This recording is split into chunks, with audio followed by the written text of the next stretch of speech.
Maneva na sema PENDREAM TV. PENDREAM TV de osia dem yopo.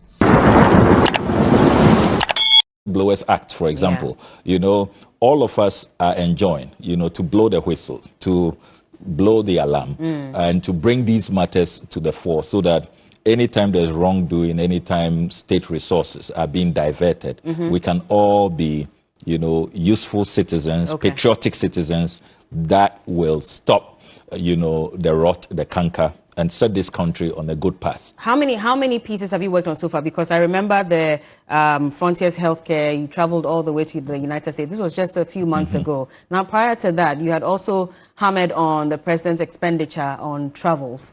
And even that, we had the defense minister come and say that, well, those are very high security matters, and so we cannot really give out those information like you were asking for. And a few others, of course. Reverend Kusi, that case is currently in court at the moment as well. So you've worked on how many so far? I would say about 10 major. 10? 10 major exposés. Remember the Oslo Chancery one. The Foreign Ministry was about to purchase a building in Oslo, Norway, for Chancery. And when I went through the documents they presented to us in Parliament, the figures clearly were on the high side. So I decided to go to Oslo undercover and see things for myself. It turns out that that is a building which had been sold a year earlier for just about $2.7 million. Then it was sold again to an unknown buyer for $3.5 million. And it was that unknown buyer who insisted on being secret. And under Norway law, you have that right if you don't want to, you know, disclose your identity and the parties in the transaction. And interestingly, that unknown buyer who had bought that building for $3.5 million was now selling it to Ghana for $12.2 million. Can you believe that? I mean, inflationary pricing of the most ridiculous kind, from 3.5 to about $12.2 million. So I had to blow the whistle. Certainly, the foreign minister was not too pleased. You remember there was some altercation in Parliament, which I think was unfortunate. We have since, I think, mended matters, and I think they understand that I was only carrying out my mandate, particularly as ranking member on the Foreign Affairs Committee. So, fortunately, thanks to the expose, the ministry backed out of the transaction. It had to even go to court. The Attorney General had to fly to Norway because the owner of the property was saying that, look, you had committed, we have signed all the paperwork, and why are you backing out? I don't really care about what your members of parliament are saying. And he went to court. But fortunately, you know, the foreign ministry came up with a defense that those who were acting in Norway didn't have the full authorization of the minister here. And so the government was not really fully aware. So use that, you know, defense to secure a favorable judgment. So as we speak, thanks to that expose, we saved this country about $8 million. Then the second one, I'll run through. Let's run through quickly because we have to get into the head. I'll run through quickly. You remember the presidential travel scandal, the luxury chartered jets. Ghana has a functioning presidential jet in pristine condition, mint condition more or less. A jet that has nothing wrong with it. It had been ordered by President Kufuor. President Mills used it. President Mahama used it. Suddenly, President Akufo-Addo was not using it. And it was unknown to Parliament, unknown to the Ghanaian people. I had to make that discovery that apparently the jet had been packed. The Falcon 900EX, which is a long-range aircraft, had been packed. And the president had opted for very expensive 20,000 euros an hour ultra-luxury jets. Fortunately, after persistent exposés, the president has stopped. I've monitored his last 7-8 travels. He's now back to using the presidential jet. Some say it's also because we ran into financial crisis. But I'm glad that thanks to that expose, if the president had continued, I've done the analysis, if he had continued using the jet, but for my expose, we would have lost, the taxpayer would have lost over 150 million cedis, you know. Then I can talk about the e-transaction levy services. Yeah. When e-levy was introduced in Parliament, virtually unknown to all of us, they had come up with a scheme to have what they call revenue assurance, and everything was cooked. It was valued at 241.9 million Ghana cedis. Again, we had to expose that, and fortunately, that was removed. There was a cabinet decision after my expose that whole 241.9 million revenue assurance transaction, because that's something that the GRA could have done, or the Bank of Ghana using their GIP systems could have done. And there was no need to create, that whole. So we saved 241 million. For the sake of time, can we just go into the Heaven Scandal? Let me just run through. Then you remember the almighty National Cathedral. Imagine if that project was continuing. Already on the blind side of Parliament, violation of the Constitution, 339 million Ghana cedis had been siphoned into that project. We now have the world's most expensive pit. Nothing to show for it. And I'm glad that some reverend ministers have resigned on principle and based on their conscience. Then Reverend Victor Kusi-Boateng and the Kwabena Edu-Gyamfi double identity scandal. People only focus on the criminal conduct, but there's also the payments. If this scheme had not been discovered, you're seeing that he was sitting on the board and making payments to a company where his director as Kwabena Edu-Gyamfi. He had made an initial 2.6 million cedis payment. So it's good that we uncovered that. Then there was a kitchen scandal, which was a Gabi Ochidakun West Blue Alliance, 187 million Ghana cedis, which we have stopped because in opposition they said this deal was bloated, it didn't go through due process, we didn't have value for money. And suddenly Gabi Ochidakun was trying to demand 187 million, wrote several letters. Was he demanding? That was a client. Yes, I mean his client, but he was at the forefront. The lawyer, exactly. Yes, but he was at the forefront of the opposition, saying that this deal didn't guarantee value for money. And suddenly he's saying that now, as lawyer for West Blue, that President Mahama didn't pay enough. So the double standards. And I'm glad that since the expose, they've all backed off. So we've saved 187 million. Then there's a Frimpong Boateng Apex Pollution dubious judgment debt, which I exposed $88.2 million. That also has been taken off the table. Then there's Frontiers and now the Heaven Scandal. So tell us about the Heaven Scandal for those who may not have had time to read, because those were lengthy documents that you posted. There's a part 1, part 2, and part 3. Yes. Tell us about what exactly is the Heaven Scandal. So basically the Heaven Scandal, and I call it the Heaven Scandal because the company at the center of this create, loot, and share scheme is called Heaven Builders Limited. And take note of the penchant for these holy, names. National Cathedral, we are going to build for God. And it turns out that, they don't have holy intentions. Now, Heaven Builders, as if it's some holy but you are linking enterprise. It as if to say that it's the same people behind it. No, I mean, the point is how they really like to go for these, supposedly holy. Who are they?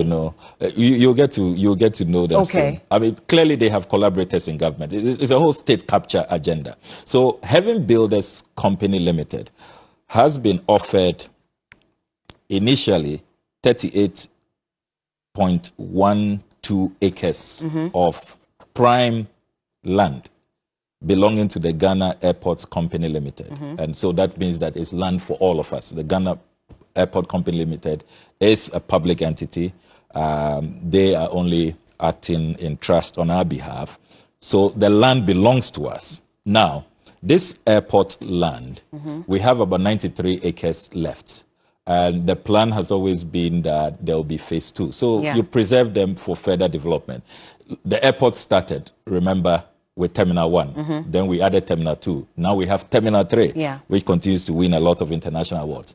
If these lands had not been preserved, we would not have seen these expansions. So it's always important that when you are taking a strategic decision that will virtually, undermine future expansion and all of that, these are matters that must be carefully considered, and there ought to be utmost transparency. The Ghanaian people must be involved because it's our land. It's land that we have. The state has done compulsory acquisition, taking it from your people, the Ghana people, who could have probably benefited, your family, elders, and all of that. They have, generously decided that, look, for all of us, our national interest, we will give you this land. So it's important that what you acquire the land for, you maintain that use of it. The Constitution is very clear about that.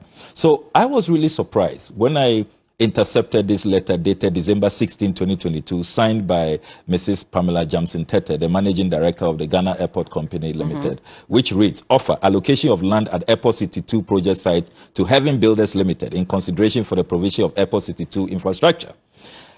The Ghana Airports Company Limited, GACA, is pleased to grant you an offer as the anchor developer for the Airport City 2 project following the expression of interest, submission of documents, evaluation, successful selection, and approval of the project by the Ministry of Finance. Take note, approved by the Ministry of Finance. The offer requires you to provide the needed infrastructure for Airport City 2 in exchange for various parcels of land, amounting to the infrastructure cost of about $85 million. So, you go through this offer and allocation letter, and it's clear that Heaven Builders Limited has been asked to just come for this land, and they are to provide infrastructure. Yes. That's the consideration, $85 million.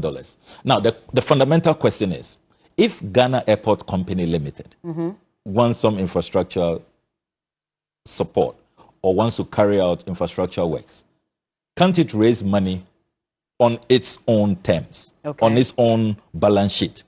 The Ghana Airports Company Limited did not need a middleman.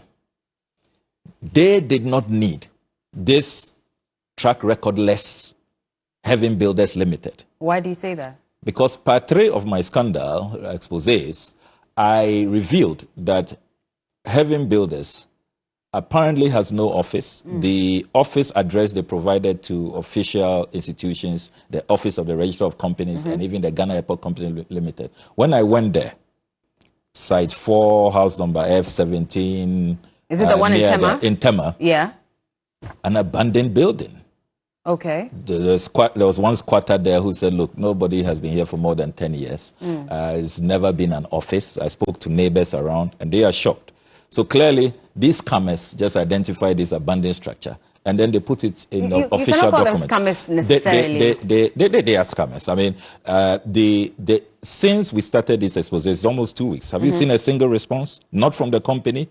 Interesting, they don't seem to care about their corporate image. Not from the Ghana Airport Company Limited. Have you reached out to Ghana Airport Company Limited? I am in touch with my sources. And remember that I'm waiting for Parliament to resume. And our motion has been drafted already. We are going to demand a full-scale inquiry, and we'll be summoning all of these officials. We want to summon them before a formal parliamentary setting. Now, it's also important to emphasize that despite this outrageous offer, which conceptually is wrong, it lacks transparency, lacks accountability, it was done in opaque circumstances, no parliamentary approval. Would you believe that the Heaven Builders Limited had the effrontery on the 23rd of January 2023 to make a counter offer where they insist that the 38 acres is not enough for them? They want 62 acres. Can you believe that? And the lease period of 45 years is not enough for them. They want 99 years. Because they pegged this at the value of the lands at the moment. Yes.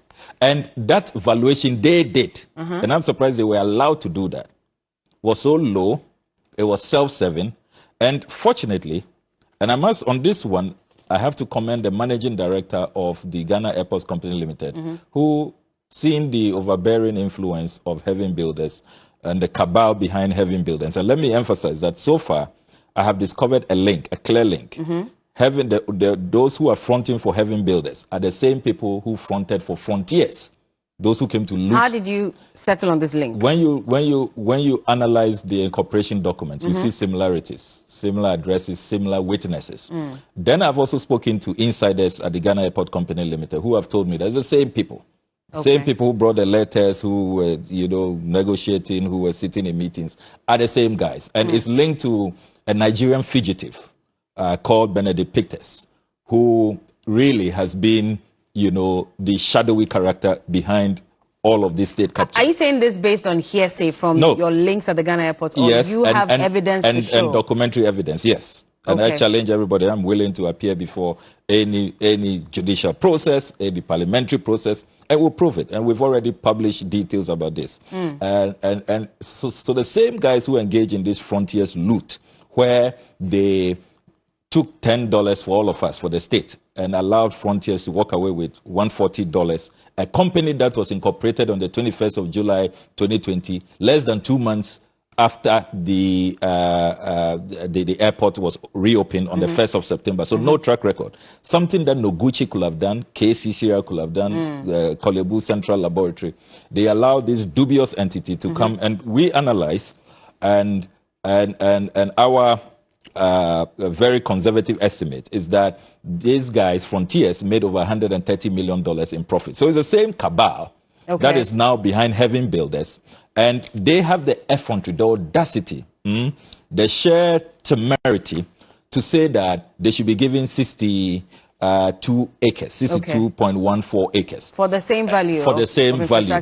Now, when you go through the offer letter, there's even no independent entity has even really valued the construction that they say they're coming to do, that infrastructure, roads, and all of that. So where did that $85 million come from?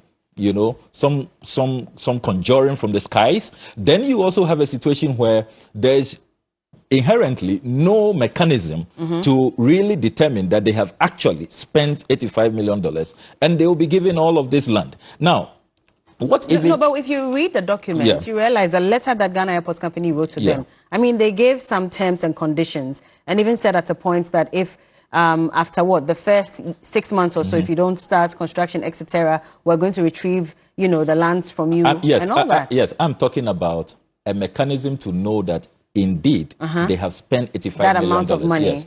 They should have built in this agreement an independent verification. Where the estimates, how much really you are pumping into this project, can be independently assessed. So it is really based on what Heaven Builders say. When you read this agreement, it's so skewed, it is so one-sided, it's lopsided, it is just intended to really, as it were, guarantee the utmost interest of Frontiers and Heaven Builders and all those behind this deal, and not the Ghanaian people. Now, let me... At what point did the Bridgewater Company also come in? Good. And the Ghana Institute of Surveyors? Fantastic. So that's where I was headed to. So when the counter offer was made and it became a contestation, and I must say that, the management of Ghana Airport Company Limited is divided. This has divided the management, it's divided the board, and that's why we are getting a lot of information. Insiders are working with us, and they are patriotic elements. I must commend them. Look, that's why we passed the Whistleblowers Act. Every government, every time in our history, we need people, even if they are NPP members, who will say that, look, enough of the looting. We will put country's interests ahead of partisan or other narrow, peculiar interests. So I must commend them. So they decided that, look, this is becoming a contestation. We are under pressure from Ministry of Finance, from the presidency, to go ahead with this transaction, to hand over these lands to Heaven Builders. So let's cover ourselves. Let's bring in independent analysts to look at this. So they decided to bring in Brightwater Investment Limited, a credible firm, to carry out their own independent valuation. Then they also invited the Ghana Institution of Surveyors. I have all those reports, and I've published same on my social media handles. Will you believe that all of them, not one dissenting, all two independent institutions said that this deal is a bad one. It's not in the national interest. We are not guaranteed value for money. They have even attached recent purchases. And I must commend the Ghana Institution of Surveyors. They did such a thorough job. They have even attached recent purchases that were made by Stanbic, for example, by Nestle. And you see a purchase where, for example, Stanbic is buying a 1.7 acre land close to that same vicinity for $6.3 million. Now, these Heaven Builders say that their valuation, $1.3 million maximum. They won't go beyond that. So you see a deliberately done knockoff to just beat down the prices so that when they now, because they are calling themselves anchor developers, they are going to now be selling these lands, reselling the lands in the name of the development. And we all know who are those going to buy the lands at the end of the day. This whole scheme is state capture. Let Heaven Builders take the lead, go and then front take the lands, and then they will just distribute it amongst cronies. That's what this is about. So I am glad, and I must commend the Ghana Institution of Surveyors and Brightwater Investment. All of them are unanimous that this deal is bad. The counter offer should not be entertained at all, and that this project, this whole transaction, does not guarantee value for money. And I have presented those reports. The Ghana Institution of Surveyors cannot deny that they were invited and they have carried out this assessment. I see the report. Yes. And I mean, even Brightwater says that they recommend the offer of 40 acres to Heaven Builders as payments for the total cost of works for the installation. So they've even increased it a little per what Ghana Airport Company Limited was given to them. But you seem to use some very choice words to describe those you say are behind this business deal. I mean, ideally, this should also, again, go to court, should it not? If you have concerns about some of these things and you doubt that Parliament as well is on the side, it looks as if we talk a lot, but a lot of these people have not been brought to book, even though you've done quite a number of exposés.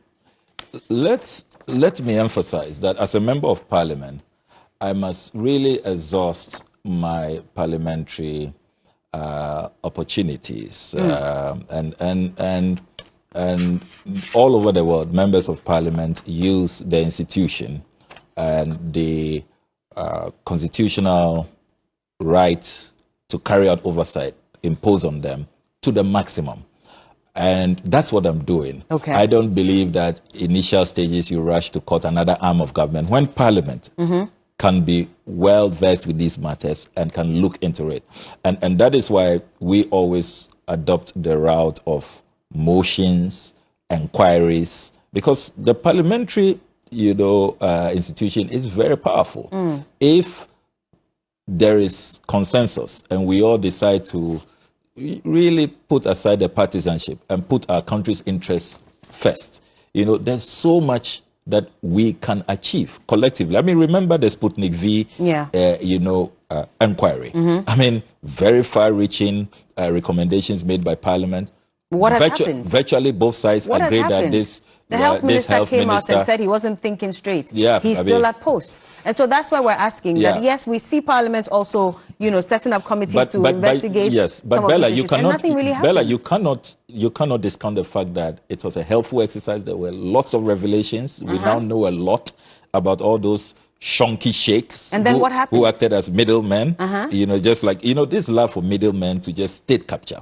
So the committee's report was presented, the House debated. What is outstanding is the vote of censure. Why has it taken so long? Because, you see, there's a lot of behind the scenes, what is called the parliamentary discussions, negotiations, horse trading, and all of that, which is really part of parliamentary jurisprudence. Because, you see, we wonder when the question is put, we will have some consensus. And, historically, it's been difficult cutting through this Chinese wall of extreme partisanship. And that's but you have equal numbers in Parliament. Yes, and to succeed, we'll need 2/3. So you certainly must, cross over and get colleagues on the other side to support you. And those are the kinds of discussions happening behind the scenes. But it's clear from the report that the health minister has been indicted. It is clear. I mean, even the international community keeps asking us anytime we meet, why is your health minister still at post? Parliament should finalize the process. So I'm sure that when Parliament resumes, it's probably going to be one of those matters on the front burner. You think that the other side will get your support? Or will give you their support? I mean, if you look at even how a number of them even came out and said they wanted the finance minister out, had a meeting with the president who says, let's finish our budget reading, let's also finish our deal with IMF, and then we can take a decision. Till date, the finance minister is at post. What's the guarantee that you'll get their support? It's a fair concern, legitimate concern, and that's why I talk about this Chinese wall of extreme partisanship. We are hoping that we can break through. You're hoping? We are hoping. We can only hope. We can only hope. But I believe that the day is coming where, because look, we've had a few in time past, the PC appeal for Rees, and there have been instances where people have taken positions which have not really been, on partisan lines. I believe that day is coming where people will say enough is enough. Members of Parliament will, listen to their constituents.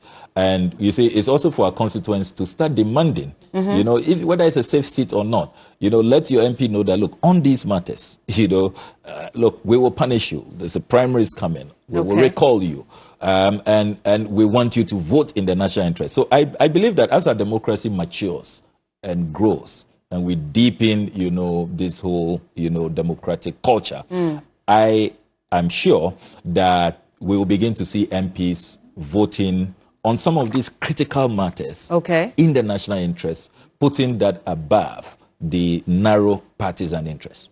So in the meantime, you're waiting for Parliament to resume sitting? Yes. Our motions have been drafted. I've had meetings with the parliamentary leadership. I've also had meetings with the leadership of the Transport Committee. They are livid, really upset that all of these matters did not come before them. They have been engaging the Ghana Airports Company Limited. Never did they tell them that the airport lands were up for sale, and they had made this dubious offer to Heaven Builders, who have the effrontery to be demanding, you know, 62 acres. Was it sole sourcing? I mean, how did they also arrive at giving this contract to Heaven's Builders? Brilliant question. So the whole procurement process itself is another scandal on its own. And it's something I was going to go to later. I've secured all the tender documents, and really they were not. If you look at the credibility of other institutions who took part in this whole tender process, Heaven Builders comes to look. This is a company that has a stated capital of 5,000 cedis. Can you believe that? 5,000 Ghana cedis. 5,000 Ghana cedis. One employee. And you are richer than Heaven Builders. You. Sir, you don't know how much I have in my account. You are renowned international journalist. We all observe you with pride. I admired what you did in France recently. Thank you very much. But let's get back to this. 5,000 Ghana cedis, the stated capital. Can you believe that? And you say one employee. One employee. Okay. Their own declarations at the Office of the Registrar of Companies. No office. Even the website that they put on the letterhead, all these counter offer they made, you key in the address, the URL doesn't exist. Even website, they don't have website. So you ask, what due diligence was done? What due diligence was done? This country, if we are talking about real estate companies, is this, look, and that's why this whole thing, there's no intention really to look for some credible organization to come and take up an $85 million consideration and be anchor developers. People just want to loot the lands. But did they say how they were going to fund this project, the $85 million infrastructure project? Brilliant question. Brilliant question. In the document. Once you get this offer, anybody who gets this offer can go and raise capital, can go and raise equity, can go and raise funding from the banks. So it's such a sweetheart deal. When we talk about sweetheart deal, this is classic sweetheart deal. That is why many analysts and experts are asking, why didn't Ghana Airport Company just raise this money if really they are in desperate need of $85 million? Because look, you just did this magnificent Terminal 3, borrowing on your balance sheet. Turkish contractors, international, you know, credit organizations were so impressed with your balance sheet. And you can't raise $85 million after that major Terminal 3 transaction. It doesn't make sense. It's clear what this is about. Create, loot, and share. People just want to own prime airport lands. Are you not being unfair? Because, again, in your document, you state the president, you state the finance minister as being behind this, when really there's no evidence pointing to the fact that the president is involved, the finance minister is involved. Yes, you do say that the names that have been mentioned in the documents for Heaven Builders is similar to what was mentioned in the Frontiers. But beyond that, we don't see the president's name there. We don't see the finance minister. You still refer to them as being behind this. Is that not unfair to their person? My dear sister, you were not listening when I was reading. I'm listening, but that's why I'm asking that. Is that not unfair to their person? Because then you sort of create the impression. I didn't introduce them. The Ghana Airport Company Limited, when they made the offer, they introduced them. And I read the first paragraph. It said, this project has received approval from the Ministry of Finance. It's here in the very first paragraph. The president is not there. It's here. The president is there? You mentioned Minister of Finance, President. So the Finance Minister is here. Who does the Finance Minister work for? You think that the Finance Minister can take such a major decision? The Finance Minister is only a delegated personnel in government. Working working for the president. Okay. And I know for a fact, I mean, and you see, that's why we serialize, and that's why we come up with many parts. I know where the pressures are coming from. Do you know, I can probably reveal for the first time, that do you know that efforts are underway to do away with the managing director of Ghana Airport Company Limited? What I am tracking, I don't think she will be there beyond December. You don't think so? Yes. Because she does not agree with this? Yes, she's been accused of feet dragging and not, you know, because they wanted her to have signed off to this deal long ago. So this deal has not gone through? No, it's on the verge. Okay. We are on the cusp. Very, it's almost there. And that's why I had to blow the alarm. Because you see, sometimes people say, why don't you wait for it to go through? No, if you're acting in the national interest, when it goes through, it becomes very difficult. So how are we then going to retrieve these lands? Okay. It's always difficult. I remember 2009 when we came to power. Look, what we had to go through to retrieve some of the lands. Many people forget that where the foreign ministry is today had been sold out to private people. Yeah. And we had to virtually refund the peanuts that they were asked to pay for those lands. Okay. And today we have the foreign ministry there. So if you can stop it in its tracks, if you can stop the hemorrhage, do that. And the analysis I have done, a lot of the work we have done, we've saved this country 6 billion Ghana cedis so far with all of these exposés. And I think that has to continue. If you can blow the whistle in good time and you can stop these deals, it's better you do that.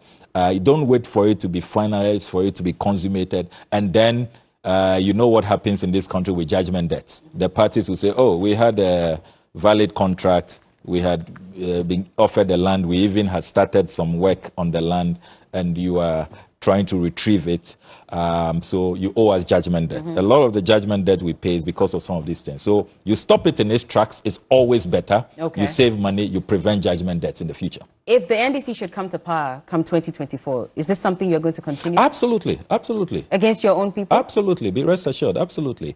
Absolutely. You see, if people have followed some of us closely, even when we were last in power, it's not everything that we have agreed with. Even now, you recall that I had to leave the appointments committee. There's some of us who believe in being conviction politicians. When we feel strongly about a matter, we will stand up for it, regardless of the consequences. It's always important that, you see, politics does not become some grand conspiracy by the political elite to engage in a plutocracy, to engage in pillaging and plundering. I mean, if that's what politics is going to become, then some of us, particularly we the young ones, do not want to be part of it. Look, there's so much that we can achieve as a people. These national resources, when you come into political office, are for the people, to benefit the people. Look at the suffering in the land. I mean, look at the level of desperation. And then we offer all of these deals. We engage in all of this inflationary pricing. See how much we've lost to that pit in the name of National Cathedral. See how much is going into so-called Bank of Ghana head office. And you read the Central Tender Review Committee's damning verdict, how they did variation without approval, started the construction without the approval, and about $300 million. Imagine what $300 million can do. I've told you that all of these exposés, we value them at 6.2 billion Ghana cedis. Imagine what that money can do. I mean, free SHS is just about 2 billion. You know, so imagine what about 6 billion Ghana cedis can do to improve the lot of our people, to even stop things like financial haircuts, where pensioner bondholders can have access to their life savings. I mean, so look, it's about developing our country. It's about improving livelihoods. It's about making Ghana worth living and not seeing the exodus. Have you gone to the airport lately?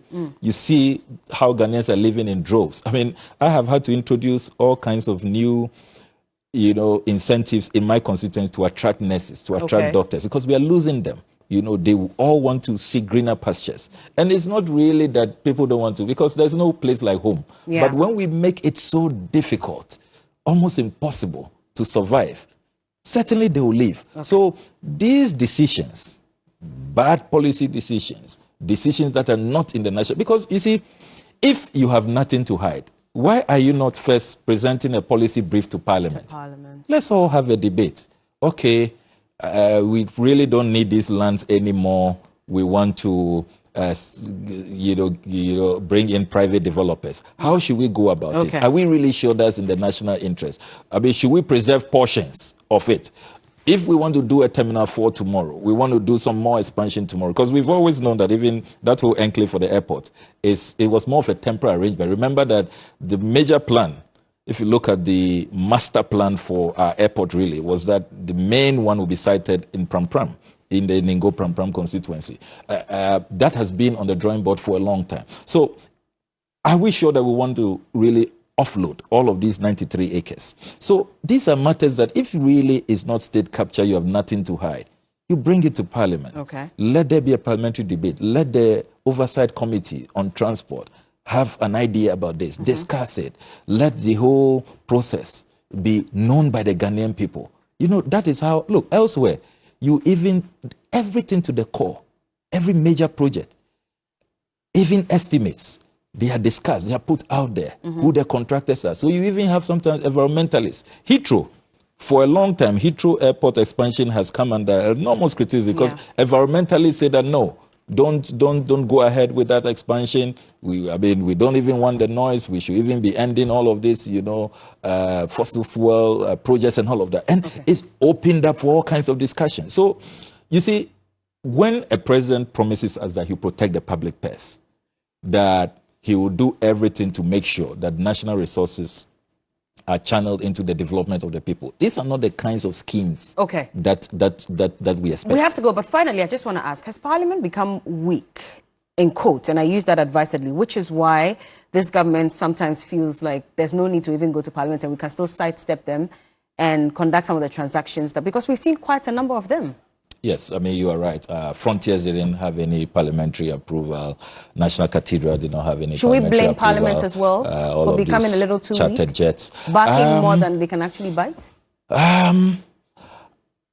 As a member of that institution, so I'm torn. One breath, you want to defend the institution, its viability, its sustainability, its image. But you also want to be honest and say that, because some of us have even been frustrated from within. You know, how long it takes even for these matters to be addressed and all of that. So I think that it's time for an introspection. I think Parliament can be stronger. Parliament can be more, efficient. But we are getting there, particularly for the first time having a speaker who is not from the ruling party. I don't think that even the ongoing probe on the IGP will have been done. Remember that the speaker has approved a probe for National Cathedral. So I think we are getting there. We are making progress, even though it may be slow. But if you can allow me a minute to talk about my people. Just a minute, please. There's a humanitarian crisis unfolding in my constituency and in many parts of the Volta region and other regions where the Volta Lake, passes through. The VRA announced that they were doing some controlled spillage, discharging water because the dam has reached its brim. That has led to a humanitarian crisis. As I speak to you, I can show you footage this morning from my constituency. Many communities, from Mafer to Bato, Aveime, Kome, Ngolikwe, and all of those communities are submerged as I speak to you. I think that it's regrettable and unfortunate that the VRA went ahead with this pillage without putting in place the right mechanisms, making sure people have, relocated to higher ground and providing relief items and all of that. I don't know where NADMO is in all of this. So I'm rushing to the constituency from here, and I want to use this platform to call on all the authorities, VRA, NADMO, the Ministry of the Interior, the President of the Republic. This is a humanitarian crisis, and let's intervene quickly before matters get out of hand. Thank you so much for speaking to us this morning. Honorable Sam Okujeto Ablakwa, he's the MP for North Tongue constituency, and he's also a ranking member on the Foreign Affairs Committee in Parliament. Parliament resumes sitting in about a week. In about a week, and so we're looking forward to how this Heaven scandal will be, investigated moving forward and discussed on the floor of Parliament. I'm not PENDREAM TV. Now, so far so good. Say open online portal le Ghana. Nipa share, nipa follow, nipa comment here. To my best of knowledge, without any biases, PENDREAM TV.